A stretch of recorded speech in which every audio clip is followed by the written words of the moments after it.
నేను కొన్ని ఉదాహరణలతో నేను ఆంధ్రప్రదేశ్ దీని గురించి మాట్లాడితే మీరు ఇట్లా ఓడిపోయినారు కాబట్టి ఏమైనా చెప్తా అంటారు, ఏమైనా మాట్లాడుతూ అంటారు, ఏం అప్పుడు లేదా ఇప్పుడు లేదా అని కూడా మాట్లాడుతూ ఉంటారు.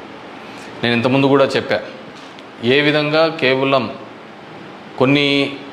ఒకటి మాత్రమే ప్రశాంత్ కిషోర్ ఏ విధంగా చెప్తాడు, కేకే సర్వే అనే వాళ్ళు ఏ విధంగా చెప్తారు, లేకుంటే అశ్విని దత్ అనే అతను ఏ విధంగా చెప్తాడు 160 అని చెప్పేసి. ఎందుకంటే ప్రజల నాడి ఎవరికి దొరకలేదు, అందలేదు అనేది వాస్తవం. అలాంటప్పుడు వీళ్ళు ఏమాత్రం గ్రౌండ్ రిపోర్టు చేయని వీళ్ళకి ఏ విధంగా తెలుస్తుంది? One thing. ఏదైనప్పటికీ కూడా నేను కొన్ని పత్రికల్లో వచ్చిన ఆర్టికల్స్, అదేవిధంగా మిగతా దానిలోకి వచ్చిన ఆర్టికల్స్ని దృష్టిలో ఉంచుకొని మీ ముందు కొన్ని ఉదాహరణలు తీసుకొని రావదలుచుకున్నాను. ఇక్కడ చూసినామంటే తమిళనాడు రాష్ట్రంలో తిరువల్లూరు నియోజకవర్గంలో ఇది పార్లమెంట్ వైజ్గా నేను చెప్తున్నాను. టోటల్ 14,30,738 ఓట్లు పోల్ అయింటే, కానీ ఈవీఎం మాత్రం కౌంట్ చేసినప్పుడు 14,13,941 ఓట్లు 47 ఓట్లు చూపించాడు. అంటే 16,791 ఓట్లు కౌంటింగ్ చేసిన దానికంటే పోలైన ఓట్లు తక్కువగా ఉన్నాయి తిరువల్లూరు అనే విధంగా. అదేవిధంగా అస్సాంలో చూస్తే 10,760 ఓట్లు తగ్గినాయి. అంటే వీళ్ళు కౌంట్ చేసిన దానికి, వీళ్ళు ఈవీఎంలో ఇచ్చిన దానికి పోలింగ్ అయిన దానిలోకి చూస్తే, పోలింగ్ అయినది చూస్తే 12,40,306 అయితే ఈవీఎంలో కౌంట్ చేసిన దానిలకు 12,29,546 ఓట్లు ఉన్నాయి, 10,760. ఒడిస్సా ధనకల్ అనే చోట 11,93,460 ఓట్లు ఈవీఎంలలో పోలయింటే, ఈవీఎంలు కౌంట్ చేసినప్పుడు మాత్రం 11,84,33,000 9,427. అదేవిధంగా గుంటూరు మన ఆంధ్రప్రదేశ్లో చూస్తే 14,11,989 పోలయింటే, కౌంటింగ్ చేసినప్పుడు 14,04,061 ఓట్లు 7,928 ఓట్లు పోలైన దానికంటే ఈవీఎంలలో తక్కువగా కనపడడం జరిగింది. అదేవిధంగా ఎక్సెస్ వచ్చినాయి, అంటే పోలైన దానికంటే ఈవీఎంలలో ఎక్సెస్ రావడం జరిగింది. ఆ సంఖ్య చూస్తే అస్సాంలో కరీంగంజ్ అనే చోట చూస్తే 11,36,538 ఈవీఎంలలో పోలయింటే, ఎంచే టైంకి 11,40,349 అంటే 3,011 ఓట్లు పెరిగినట్టు కనపడినాయి. అదేవిధంగా ఒంగోలులో చూస్తే ఈ 13,99,707కి కౌంట్ చేసినప్పుడు 14,11,174 ఓట్లు.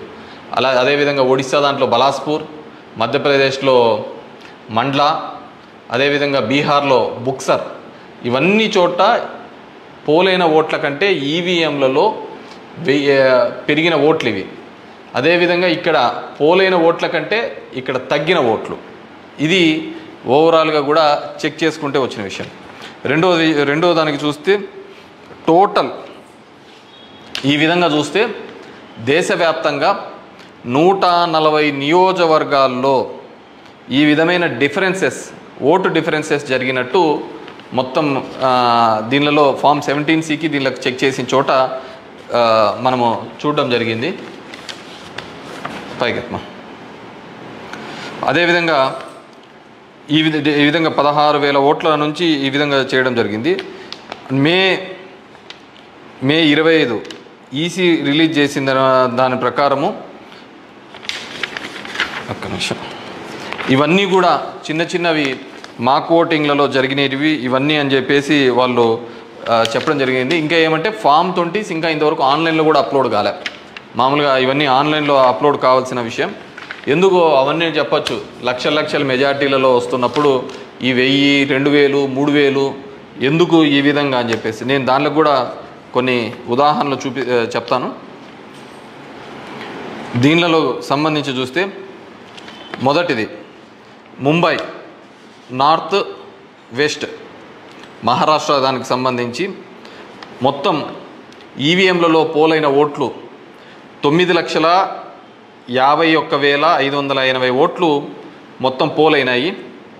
కానీ ఈవీఎంలు లెక్కేసినప్పుడు దాంట్లో 9,51,582 ఓట్లు ఈవీఎంలు మాత్రం కౌంటెడ్గా కనిపినాయి. అంటే ఆడ లెక్క చేసిన దానికి దీనిలకు సంబంధించి తేడా కనపడడం జరిగింది. కానీ అక్కడ ఏం జరిగిందంటే శివసేన యూబీటీ అభ్యర్థి డిఫీటింగ్ అమోల్ గజనాన్ అనే అతన్ని 48 ఓట్లతో మాత్రమే అక్కడ ఓడించడం జరిగింది. అదేవిధంగా సెకండ్ కేసులో చూసినాము అంటే జైపూర్ రూరల్లో రాజస్థాన్లో 12,38,818 ఓట్లు ఈవీఎంల ద్వారా పోలయింటే కానీ ఈవీఎంలలో లెక్కించినప్పుడు మాత్రం అది 12,37,966 ఓట్లుగా మాత్రమే చేయడం జరిగింది. 852 ఓట్లు అక్కడ కౌంట్ కాలే. 852 ఓట్లు అక్కడ కౌంట్ కాలేదు. బీజేపీకి సంబంధించిన రావు రాజేందర్ సింగ్ అనే అతను ఈ సీట్ని గెలవడం జరిగింది. అతను గెలిచిన దానికి మార్జిన్ 1,615 ఓట్లు, 1,615 ఓట్లతో ఆయన గెలవడం జరిగింది. 1,600. కానీ అక్కడ వచ్చిన తేడా 852. ఇది ఇట్లా మారిపోయినా ఇది ఇట్లా గెలిచిందో అంటే ఆ లోయెస్ట్ మార్జిన్. ఎందుకని థర్డ్ కేసు కంకర్ ఇన్ ఛత్తీస్గఢ్ అక్కడ పోలైన ఓట్లు 12,61,103 ఈవీఎంల ద్వారా ఓట్లు పోలైంటే ఈవీఎంల ద్వారా మనకు ఫామ్ 17లో ఇచ్చినప్పుడు ఈవీఎంల ద్వారా ఉండేది. కానీ లెక్కేసినప్పుడు 12,60,153 ఓట్లు అక్కడ కౌంటెడ్ అని 950 ఓట్లు ఆడ కౌంట్ చేయలే, మిస్ అయినాయి. ఎట్లా మిస్ అయినాయో తెలియటంలే, ఎక్కడ కనపడటంలే. దాని ద్వారా బీజేపీకి సంబంధించిన భోరో రాజ్ నాగ్ అనే ఇతను గెలవడం జరిగింది. 1,884 ఓట్లతో గెలవడం జరిగింది ఇతను. Fourth case Farrukhabad in Uttar Pradesh 10,32,244 EVM ఓట్లు పోల్డ్ అయితే కానీ ఈవీఎంలలో చెక్ చేస్తే ఫామ్ 17 ఒక విధంగా ఉంది, దీనిలో చెక్ చేస్తే 10,31,740 ఈవీఎం ఓట్స్తో ఉన్నాయి. 460 ఓట్లు కౌంట్ చేయలేదు. ముఖేష్ రాజ్పుత్ అనే అతను గెలిచినది 2,678 ఓట్లతో. ఇటు గెలుపోవటంలో కంటే మార్జిన్ కంటే అసలు ఈ ఓట్లన్నీ ఎక్కడికి పోతున్నాయి, ఎక్కడికి మిస్ అయిపోతున్నాయి. అండ్ ఈ కేసులలో చూస్తే ఇవి అసలు వీవీప్యాట్లను కౌంట్ చేయాలని, అదేవిధంగా 100% ఇవన్నీ మాల్ ఫంక్షన్గా జరుగుతున్నాయని చెప్పినా కానీ మార్జినల్ ఎల్లరని, అదేవిధంగా సర్ప్లస్ ఓట్లు ఎందుకు వచ్చినాయనే విషయాన్ని ఇంతవరకు కూడా ఎలక్షన్ కమిషన్ చెప్పలేకపోయింది.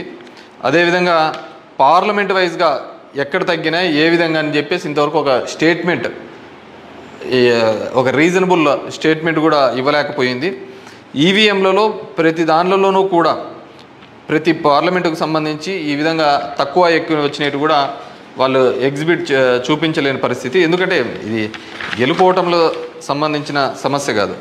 ఎలక్షన్ కమిషన్ ఇంకా ఫామ్ 20 అనేది అప్లోడ్ కాకపోవడం, ఎలక్షన్ కమిషన్ కేవలం ఒక 10 రోజుల ముందు ఎందుకు అతను రిజైన్ చేసినాడు, ఏ కారణాల వల్ల రిజైన్ చేసినాడు, ఎన్నుకునే పద్ధతిలో పాత పద్ధతి తీసేసి కొత్త పద్ధతి ద్వారా ఎందుకు ఎన్నుకోవాల్సి వచ్చింది, ఎందుకు మిగతా వాళ్ళందరూ కూడా చాలా అర్లీగా ఇది 400 అని ప్రిడిక్ట్ చేస్తూ ఒక భావన చెప్పడం. మనం టీవీలలో కూడా చూసినామంటే ఆంధ్రప్రదేశ్లో 9:30-10 కల్లా కూడా అసలు కౌంటింగ్లో అనేది ఒక రీజనబుల్కి రానిదే 100, 150, 120 అని ప్రొజెక్ట్ చేసినారు. అసలుకు వైసీపీ సీట్లు 25 కంటే దాటి చూపిలా. అసలుకు మొదట అర్ధ గంటలోనే మొత్తం నియోజకవర్గం అంతా ఏ విధంగా చూపిస్తారు, మొత్తం రాష్ట్రం అంతా ఏ విధంగా రిప్రజెంట్ చేస్తారు. సో ఆ విధంగా రిప్రజెంట్ చేయడానికి ఏంటంటే బేసిక్గా అక్కడున్న ఏజెంట్లు కావచ్చు, అధికారులు కావచ్చు, వన్ సైడెడ్గా పోవడం కోసం ఆ విధంగా చేసినారు. ఆ విధంగానే ఉండడంతో ఆల్మోస్ట్ వాళ్ళందరూ కూడా 10:30 నుంచి బయటికి రావడం మొదలుపెట్టినారు. ఏం జరిగింది అనేది అసలు ఎవరికే కానీ అర్థం కాలేదు. టీవీలలో చూసినాము అంటే అసలు 8:30 అంటే 9:30 కల్లా 100-150 సీట్ల లేక వచ్చేసినాయని ఎలివేషన్స్ అన్నీ ఇవ్వడం జరిగింది. సో ఏ విధంగా మీడియా ఎలక్షన్ కమిషన్ వెబ్సైట్లలో పెట్టలేదు, అక్కడ ఆ విధంగా ప్రాజెక్టు కాలేదు. కానీ వీళ్ళే మొదటే చేయడం వల్ల ఏంటంటే దానివల్ల ఏజెంట్లు అక్కడి నుంచి వెళ్ళిపోతారని చెప్పేసి, అదేవిధంగా ఉద్యోగస్తులందరూ కూడా వన్ సైడెడ్గా జరిగిపోతే ఏజెంట్లు అందరూ పోయినారంటే వీళ్ళు రాసుకునేదే రాత అయిపోతుంది కదా. సో ఆ విధంగా అబ్జల్యూట్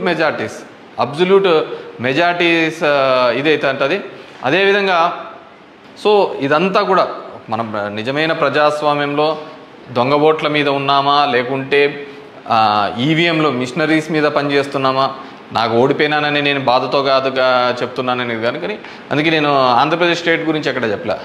దేశంలో జరిగినది వివిధ దీనిలలో చెప్పినది. ప్రశాంత్ భూషణ్ కూడా ఆయన సీనియర్ లాయర్గా కూడా ఆయన కూడా పోరాడుతున్న సందర్భం చూసాం.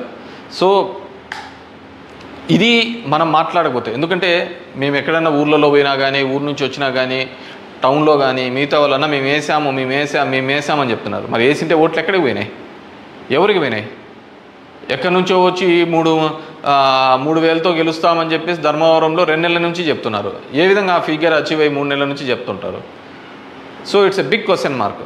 సో దెర్ ఈజ్ కంప్లీట్లీ ఏదో ఒక సెక్షన్లో అయితే మ్యానిపులేషన్ జరిగింది. ఇప్పుడు ఏం చేసేది ఎందుకు కాదు, కానీ జస్ట్ ప్రజలందరూ కూడా మనం అందరం వివేకంగా ఆలోచించుకొని డెమోక్రసీ ప్రజాస్వామ్యాన్ని